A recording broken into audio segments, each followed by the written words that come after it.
ಅಸಹಜ ಲೈಂಗಿಕ ದೌರ್ಜನ್ಯ ಕೇಸ್ನಲ್ಲಿ ಅರೆಸ್ಟ್ ಆಗಿರುವಂತಹ ಸೂರಜ್ ರೇವಣ್ಣ ಮೊದಲ ಕೇಸ್ನಲ್ಲೇ ವಿಚಾರಣೆಯನ್ನು ಎದುರಿಸ್ತಾ ಇದ್ದಾರೆ. ಇದರ ಮಧ್ಯೆಯೇ ಮತ್ತೊಂದು ಎಫ್ಐಆರ್ ಕೂಡ ದಾಖಲಾಗಿದೆ. ಸೂರಜ್ ಪರವಾಗಿ ಮೊದಲ ಸಂತ್ರಸ್ತನ ವಿರುದ್ಧ ದೂರು ನೀಡಿದ್ದವನೇ ನನ್ನ ಮೇಲೂ ಸೂರಜ್ ಅಸಹಜ ಲೈಂಗಿಕ ದೌರ್ಜನ್ಯ ಎಸಗಿದ್ದ ಅಂತ ದೂರನ್ನ ಸಲ್ಲಿಸಿದ್ದಾನೆ.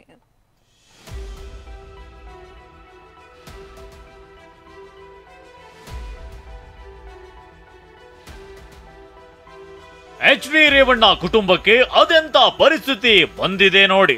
ಪ್ರಜ್ವಲ್ ವಿರುದ್ಧ ಸಾಲು ಸಾಲು ಲೈಂಗಿಕ ದೌರ್ಜನ್ಯ ಕೇಸ್ಗಳಲ್ಲಿ ಸಿಲುಕಿ ವಿಲವಿಲ ಒದ್ದಾಡ್ತಿದ್ರೆ ಮತ್ತೊಬ್ಬ ಮಗ ಸೂರಜ್ ರೇವಣ್ಣ ವಿರುದ್ಧವೂ ಮತ್ತೊಂದು ಎಫ್ಐಆರ್ ದಾಖಲಾಗಿದೆ. ಸೂರಜ್ ರೇವಣ್ಣ ಪ್ರಕರಣಕ್ಕೆ ಟ್ವಿಸ್ಟ್ ಮೇಲೆ ಟ್ವಿಸ್ಟ್. ಉಲ್ಟಾ ಹೊಡೆದ ಆಪ್ತ ಸೂರಜ್ ವಿರುದ್ಧವೇ ದೂರು. ಹೊಳೆನರಸೀಪುರ ಪೊಲೀಸ್ ಠಾಣೆಯಲ್ಲಿ ಎರಡನೇ FIR. Supriya Kamath poultry feed business ನಲ್ಲಿ ವರ್ಷಕ್ಕೆ 12 ಲಕ್ಷ ಗಳಿಸ್ತಿದ್ದಾರೆ. ನೀವು ಕೂಡ ಅವರಿಂದ ಕಲಿಬೇಕಾ? ಅವ್ರ ಜೊತೆ ವಿಡಿಯೋ ಕಾಲ್ ನಲ್ಲಿ ಮಾತಾಡಬೇಕಾ? ಈಗಲೇ ಫ್ರೀಡಮ್ ಆಪ್ ಡೌನ್ಲೋಡ್ ಮಾಡಿ. ಸೂರಜ್ ರೇವಣ್ಣ ವಿರುದ್ಧ ಅಸಹಜ ಲೈಂಗಿಕ ದೌರ್ಜನ್ಯ ದೂರು ನೀಡಿದ್ದ ಅರಕಲಗೂಡು ಮೂಲದ ಸಂತ್ರಸ್ತನ ವಿರುದ್ಧ ಹೊಳೆನರಸೀಪುರ ಮೂಲದ ಸೂರಜ್ ಆಪ್ತ ದೂರು ನೀಡಿದ್ದ. ಹಣಕ್ಕಾಗಿ ಬ್ಲಾಕ್ ಮೇಲ್ ಮಾಡ್ತಿದ್ದಾರೆ ಅಂತ ಆರೋಪಿಸಿದ್ದ.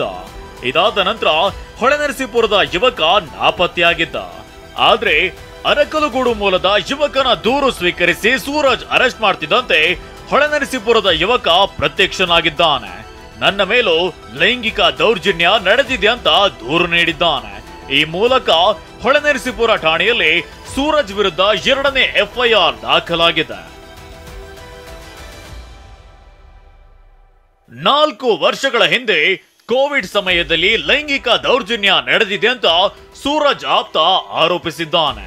ಗನ್ನಿಕಡ ತೋಟದ ಮನೆಯಲ್ಲಿ ನನ್ನ ಮೇಲೆ ಅಸಹಜ ಲೈಂಗಿಕ ದೌರ್ಜನ್ಯ ನಡೆದಿದೆ. ನನ್ನ ಮನಸ್ಸಿನಲ್ಲಿ ನೋವಿಟ್ಟುಕೊಂಡು ನಾನು ಸುಮ್ಮನಿದ್ದೆ. ಈಗ ಸಮಯ ಬಂದಿದೆ, ದೂರು ಕೊಟ್ಟಿದ್ದೀನಿ ಅಂತ ಹೇಳಿದ್ದಾನೆ. ಒಟ್ಟು 10 ಪುಟಗಳ ಸುದೀರ್ಘ ದೂರನ್ನ ಬರೆದಿದ್ದಾನೆ. ಸಂತ್ರಸ್ತನ ದೂರು ಸ್ವೀಕರಿಸಿದ ಹೊಳೆನರಸೀಪುರ ಪೊಲೀಸರು ಐಪಿಸಿ 377, 342, 506 ಸೆಕ್ಷನ್ಗಳ ಅಡಿಯಲ್ಲಿ ಎಫ್ಐಆರ್ ದಾಖಲಿಸಿದ್ದಾರೆ.